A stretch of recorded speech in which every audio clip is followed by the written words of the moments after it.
അപ്പൊ നമ്മുടെ ഇന്നത്തെ ചോദ്യം ഇതാണ്, കുസൃതി ചോദ്യം കേട്ടാ. കലണ്ടറിൽ കാണുന്ന ഒരു ഫ്രൂട്ടിന്റെ പേരെന്താണ്? അപ്പൊ ആദ്യം നമുക്ക് ഇവിടെ ഉള്ളവരോട് ചോദിക്കാം, അതിനുശേഷം നിങ്ങൾ എന്തായാലും കമന്റിൽ ഇതിന് ഉത്തരം പറയണം. അപ്പൊ മേഘ ചോദ്യം കേട്ടില്ലേ, ഉത്തരം പറഞ്ഞോ? അറിയോ? ആപ്പിളാണോ? ആണോ? ഇവാൻ ആപ്പിളാണോ? ഇവാനക്ക് അറിയില്ല, മേഘയ്ക്ക് അറിയില്ല. കലണ്ടറിൽ കാണപ്പെടുന്ന ഫ്രൂട്ട് ഏതാണ്? കലണ്ടറിൽ കലണ്ടറിൽ ആപ്പിൾ ആപ്പിളല്ല കലണ്ടർ. അവിടെ സൈഡിൽ നിന്ന് ഒരാൾ ഉത്തരം പറയണ്ടേ? മീൻസ് ചേച്ചി പറയും.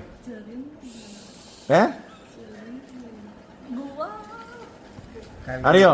കലണ്ടറിൽ